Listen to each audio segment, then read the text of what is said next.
but they did have easy access to trade routes carrying spices from far-off lands.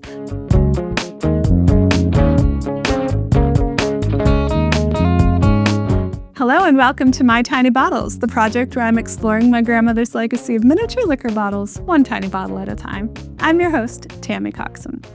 Across my nearly 15 years of teaching cocktail classes, my attendees have been remarkably consistent on the most important things they've learned. 1. When to shake and when to stir. 2. The transformative power of a citrus twist. And 3. To put their vermouth in the fridge. Vermouth is one of the most abused cocktail ingredients, and with a wine base, it's highly perishable after it's opened. It isn't meant for long-term storage even unopened, which is why I'm a bit trepidatious about the idea of tasting bottle 125, Cinzano Orancio.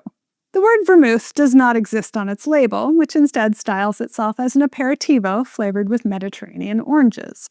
The slogan, Il gusto del sol, a taste of the sun, is emblazoned across the label.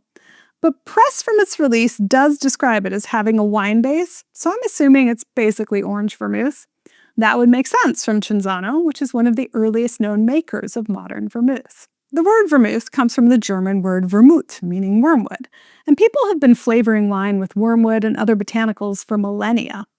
Popular history about vermouth often gives the Greek physician Hippocrates the credit for being an early wormwood and wine innovator. But more recent research finds the origin of infused wines, some possibly with wormwood, all the way back in Neolithic times. Check out the link in the episode description for a remarkably comprehensive history of the beverage if you want to learn more about that. The origin of the vermouth we know today dates to the Middle Ages in the region of Savoy. This region, sometimes a kingdom, sometimes a county, other times a duchy, spanned portions of modern-day Italy, France, and Switzerland. At the time, the wines produced there weren't that tasty on their own, but they did have easy access to trade routes carrying spices from far-off lands, so Savoy developed a tradition of wines infused with wormwood and other botanicals. Like many classic herb and spice-infused products, some of the motivation for this was a belief that certain ingredients were healthy, but people also just liked the taste. The wines were also fortified, as the process of making them involved infusing the botanicals into brandy and adding that to the wine. Apothecary shops in Turin, the capital of Savoy, would create their own flavor concentrates and sell them to people to add to their own wine at home. In 1786, Antonio Bandetta Carpano created one of these flavor concentrates. The record is mixed on whether he was a botanist employed by one of the apothecaries or an assistant at a wine shop. But whatever his path, the beverage he created by mixing his flavor concentrate into a sweet and floral Moscato wine was a hit. Bottles of it were sent to the Duke of Savoy, and it became a court favorite. Carpano named it vermouth, perhaps as a tribute to the Duke's German heritage, but that eventually morphed into vermouth. Eventually, other local producers started capitalizing on the trend and created their own versions of vermouth. One of those was the Cinzano family. The family had run a distilling business since 1757 and were well known for their liqueurs and eau-de-vies. By 1816, they had moved the business to Turin and were also selling vermouth throughout Savoy and eventually around the world. There's a lot more story to vermouth. We haven't even started talking about the dry style yet, but I'm going to stop the history tale here when the Cinzanos come into the picture. Like many of the old and venerable brands I've talked about in other My Tiny Bottles episodes, Cinzano would pass through many hands in the late 20th century. Many of those names will be familiar to My Tiny Bottles followers: International Distillers and Vintners, Grand Metropolitan, Diageo, and Gruppo Campari, who are selling it off this year to a name I'm not at all familiar with, the Caffo 1915 Group. As best as I can tell from newspaper ads, Cinzano Orancio was released around 1995 in England and hit the Canadian market in 1996. So that's probably the date of Grandma's tiny bottle, since mini bottles are more common when something is new.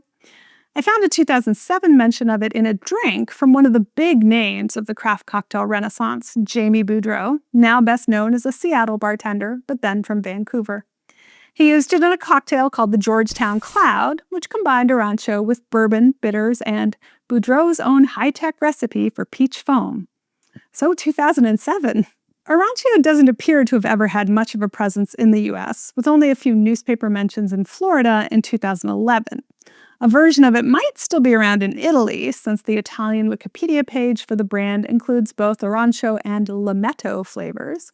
But the only bottles I found for sale in the US and Canada are vintage bottles like Grandma's.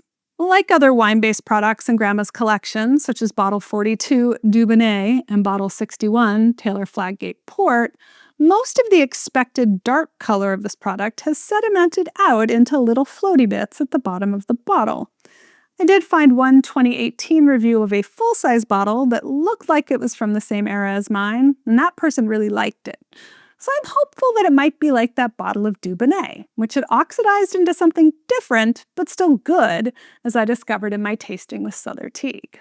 So I guess I'll see. But I really wouldn't recommend you treat your vermouth this way. If you've got an open bottle of vermouth that's been sitting in your liquor cabinet for a good while, buy a fresh bottle and taste the two of them side by side. Then dump the old one down the drain and make room for the new bottle in your refrigerator, where it and your Manhattans and martinis will be much happier. And be sure to let me know what you think if you try that experiment. Leave a comment below or on social media. I'm at TammyLC on Blue Sky and at My Tiny Bottles on Instagram and Facebook. You can find out more about this bottle and all the bottles at my website, mytinybottles.com. Be sure to like and share and subscribe so you'll never miss an episode. Cheers!